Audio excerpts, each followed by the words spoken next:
ಯಾಕೆ ಸಿಗುತ್ತಿಲ್ಲ ಕುಂತರು ನಿಂತರು ನಿನ್ನ ಭಜನೆ ಬೇರೆ ಕೆಲಸನೇ ಇಲ್ಲ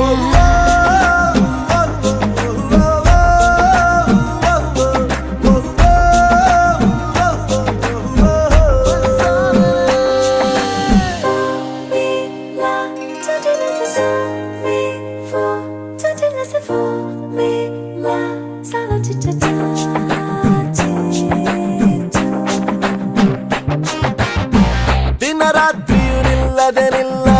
ನಿನ್ನ ಜಾತ್ರೆಯು ಸಾಗಿದೆ ಇದಕ್ಕೊಂದು